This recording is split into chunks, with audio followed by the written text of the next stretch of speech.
ये video educational purpose से है। ट्रेड या इन्वेस्टमेंट करने से पहले आप अपने फाइनेंशियल एडवाइजर से कंसल्ट जरूर करें।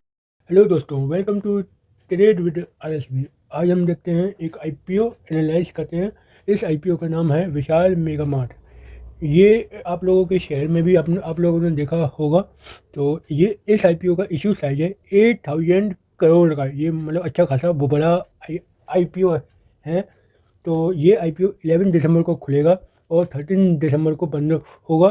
फेस वैल्यू इसकी 10 रुपीज़ है, जो कि एक अच्छी बात है। प्राइस बैंड इसका 74 से 78 रुपीज़ का है।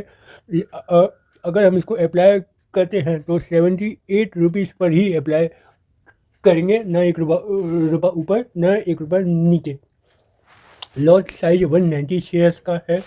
टोटल इशू साइज जैसा कि मैंने बताया 8,000 करोड़ का है, जिसमें कि ये 100% OFS है, यानी कि this is a big big big negative point.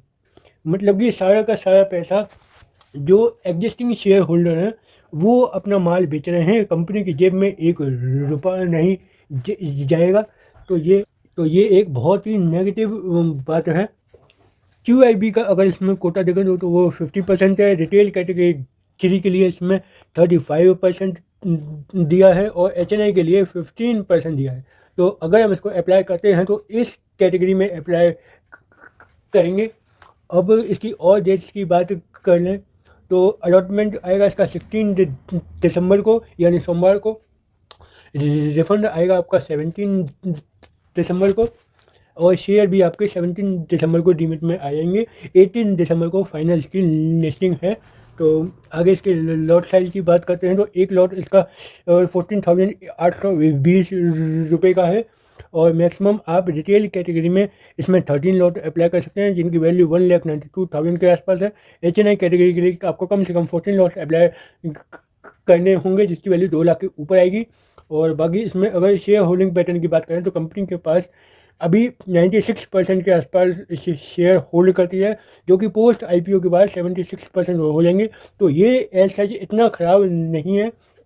76% is good number, but as per SEBI rule आपके पास मैक्सिमम, अगर आप अपनी कंपनी शेयर मार्केट में लिस्ट कर रहे हैं तो मैक्सिमम आपके पास 75% ही हो सकता है। तो ये आने वाले टाइम में और थोड़ा नीचे OFS वगैरह के जरिए और ये अपना माल बेचेंगे। तो ये एक पॉजिटिव बात है कि कंपनी के पास 75% से ज़्यादा अभी भी शेयर होल्ड हैं अपने पास। तो अब थोड़ा कंपनी के बारे में जानते हैं कि कंपनी करती क्या है। तो ये विशाल मेगा मार्ट 2001 में इनकॉर्पोरेट हुआ था। ये एक हाइपर मार्केट चेन है जो कि wide range of product sell करती है, जैसे एपरेल्स हो गया, ग्रोसरीज हो गया, आपका इलेक्ट्रॉनिक्स हो गया, होम में। जैसा कि आप लोगों ने भी देखा होगा कि ये हर ज़्यादातर चीज़ ये इसके मार्ट में आपको मिल जाएंगे। खाने पीने से लेकर खेलने तक की चीज़ें आपको यहाँ पर मिल जाती हैं। तो ये अपने ब्रांड तो सेल करते ही हैं, ये थर्ड पार्टी के ब्रांड भी सेल करते हैं। जैसे कि आपके अप्रैल्स हो गए, जनरल मर्चेंडाइज, FMGC गुड्स हो गए, ये सब चीज़ ये लोग सेल करते हैं। इसके बारे में आपको आई थिंक जानकारी होगी, तो उसमें टाइम वेस्ट नहीं करते हैं। आगे देखते हैं इन्होंने क्या क्या दिया है। इनके पोर्टफोलियो ब्रांड अप्रैल्स हो गए, fashion, denim, ethnic, general merchandise में देखें तो tandem, home appliance, home select, home finery, FMGC में सेवरी प्रोडक्ट्स हो गए और इसके ऊपर होम के हो गया। तो ये सब आप लोगों ने देखा ही होगा अगर आप जाते होंगे विशाल मेगा मार्ट में। अब कंपनी के फाइनेंशियल पर थोड़ी नज़र मारते हैं कि कंपनी कैसा परफॉर्म कर रही है। चलिए, तो इसने जो है 2 क्वार्टर के दिए हैं। अब 2 क्वार्टर के निकालने के लिए हमें इनटू 2 करना होगा, तब ये फुल ईयर बन जाएगा। तो यहाँ पे हम देखते हैं 2022 में इनकी एसेट 8,200 के आसपास थे, जो कि बहुत ही कम इंक्रीज हुए हैं। 8,200 से 8,288 के आसपास हो गए हैं। 2024 में ये 8,500 हो गए हैं। और इसमें देखिए इन्होंने 2 क्वार्टर में ही 9 साढ़े 9 हज़ार करोड़ के आसपास के एसेट जमा कर लिए हैं, यानी ये एक बहुत ही पॉजिटिव बात है। उनका रेवेन्यू देखें तो रेवेन्यू कॉन्स्टेंटली इंक्रीज कर रहा है। 5,600 से 7,600 हो गया, फिर 9,000 के आसपास हो गया। अब इन्होंने 2 क्वार्टर में 5,000 के आसपास के रेवेन्यू कर लिया है। अगर इसको 2 करते हैं तो ये 10,000 के आसपास हो सकता है। और आप लोग एक चीज़ का कमेंट सेक्शन में मुझे जवाब दीजिएगा कि इन जैसे ये विशाल मेगा मार्ट हो गया और जितने भी ऐसे जो मार्ट होते हैं, इनकी सेल्स जो है वो फर्स्ट हाफ में ज़्यादा होती है या सेकंड हाफ में ज़्यादा होती है, इस चीज़ का आप मुझे कमेंट सेक्शन में आंसर दीजिए। फर्स्ट हाफ का मतलब है अप्रैल से लेकर आपका सितंबर तक, और सेकंड हाफ का मतलब है अक्टूबर से लेकर मार्च तक।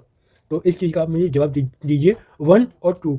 ओके, तो इसकी पैट की बात कर लें, प्रॉफिट आफ्टर आफ्टर टैक्स की बात कर लें, तो 2022 में इसका 200 करोड़ के आसपास का, 2023 में इन्होंने 300 करोड़ के आसपास का पेड कर लिया, 2024 में 461 करोड़ का पेड हो गया, और इन्होंने 2 क्वार्टर में 250 करोड़ के आसपास का अपना प्रॉफिट निकाल लिया है। अब बाकी के 2 क्वार्टर में ये 500 के ऊपर आराम से हो सकता है। तो ये बहुत अच्छी बात है इनकी। अब बोरोइंग की बात करें तो इनके पास बोरोइंग 2022 में 500 करोड़ की थी, जो कि इन्होंने रिड्यूस कर ली, 2023 में 133 करोड़ हो गई, और इन्होंने अब अपनी पूरी बोरोइंग जो है ख़त्म कर दी है, यानी इनके पास शून्य बोरोइंग अब रह गई है। ये बहुत ही पॉजिटिव पॉइंट है कि ये डेट फ्री एक कंपनी है, जीरो बोरोइंग है। तो इनके अब आगे बात करते हैं, थोड़े इंडिकेटर देखते हैं।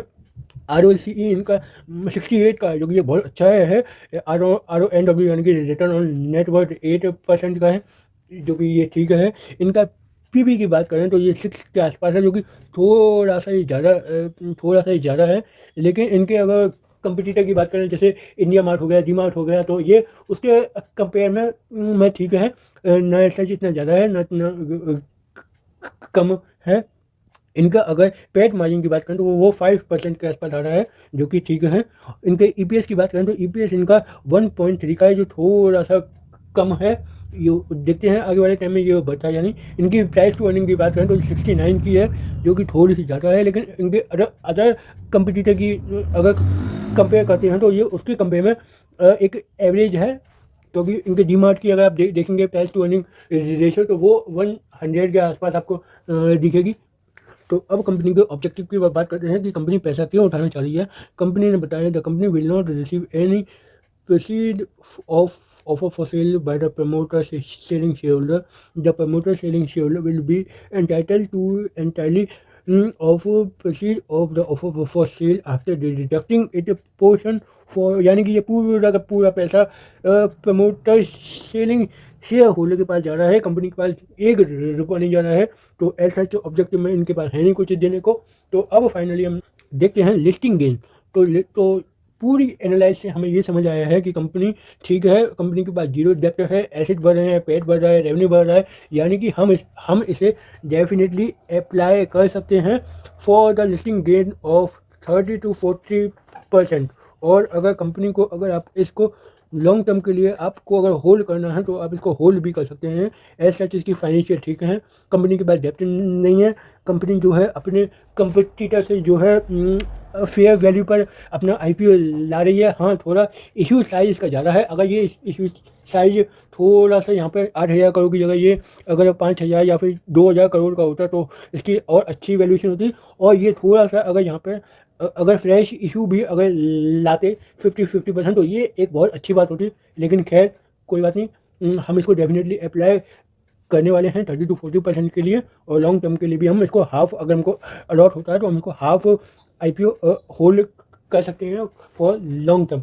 तो होप आप लोगों को एनालिसिस पसंद आई होगी। कमेंट में ज़रूर बताएं कि कैसी लगी। Thank you. Okay bye.